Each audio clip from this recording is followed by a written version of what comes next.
today we're going to be talking about teething. So we're going to be talking about the order that the teeth come in, signs that your child is teething, different types of teething toys or teething remedies that can be used, and then we're also going to be talking about how to care for your child's teeth once they come in.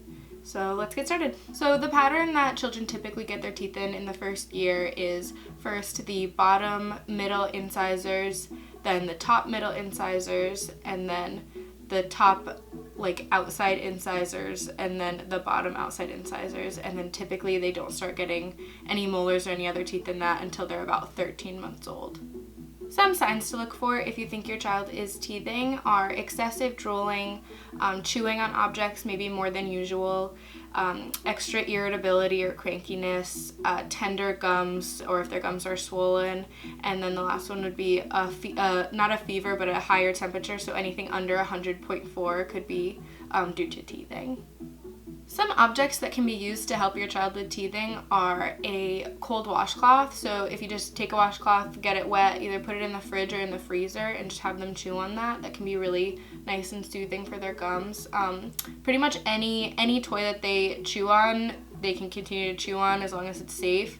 And if you want to put that toy in the fridge or the freezer too and cool it down, that could be a really good teething toy for them. Other ones that I've heard that work really well are corn cobs, or even if they're eating already, you could do corn on the cob and see if they can eat it right off, and it's good for just chewing on the texture of that.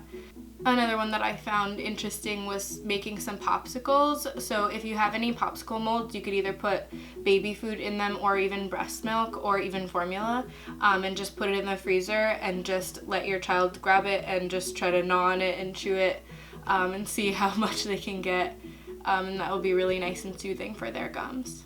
It's important to remember that if you are providing your child with anything like the popsicles or the corn cob for their teething, to just make sure you're keeping a good eye on them, because anything that they're putting in their mouth or chewing on could become a choking hazard, especially if they do already have teeth. They could more easily bite things off of it. So the Mayo Clinic has a list of a few things to avoid to help with teething. So those are any over-the-counter or homeopathic remedies. So what it says is teething tablets, gels, things like that.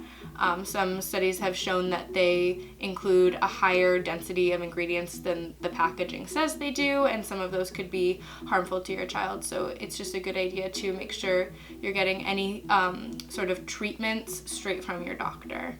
Another thing to keep in mind is that teething doesn't typically warrant a visit to the doctor, but if you have any concerns at all, or you want to start your child on certain medications to help with their teething, or if their teething is interfering with drinking or eating properly, you should definitely consult your doctor on that. And lastly, we're going to talk about how to care for your child's teeth. So at first, when they don't have any teeth, you're just going to want to take a soft, wet washcloth and run it along their gums. And then once they do pop a tooth, the only thing recommended is taking a small, soft, bristled toothbrush, putting a tiny little bit of fluoride toothpaste on it, and then brushing their teeth or encouraging them to brush their teeth with it. And then this is also the time to set up or talk to your pediatrician about setting up the first dentist appointment. So it is recommended by the American Academy of Pediatric Dentistry that children get their first dental visit around 1 year of age. Alright, I hope you guys enjoyed that video, and I wish you good luck with your teething children. I will see you in the next one. Bye.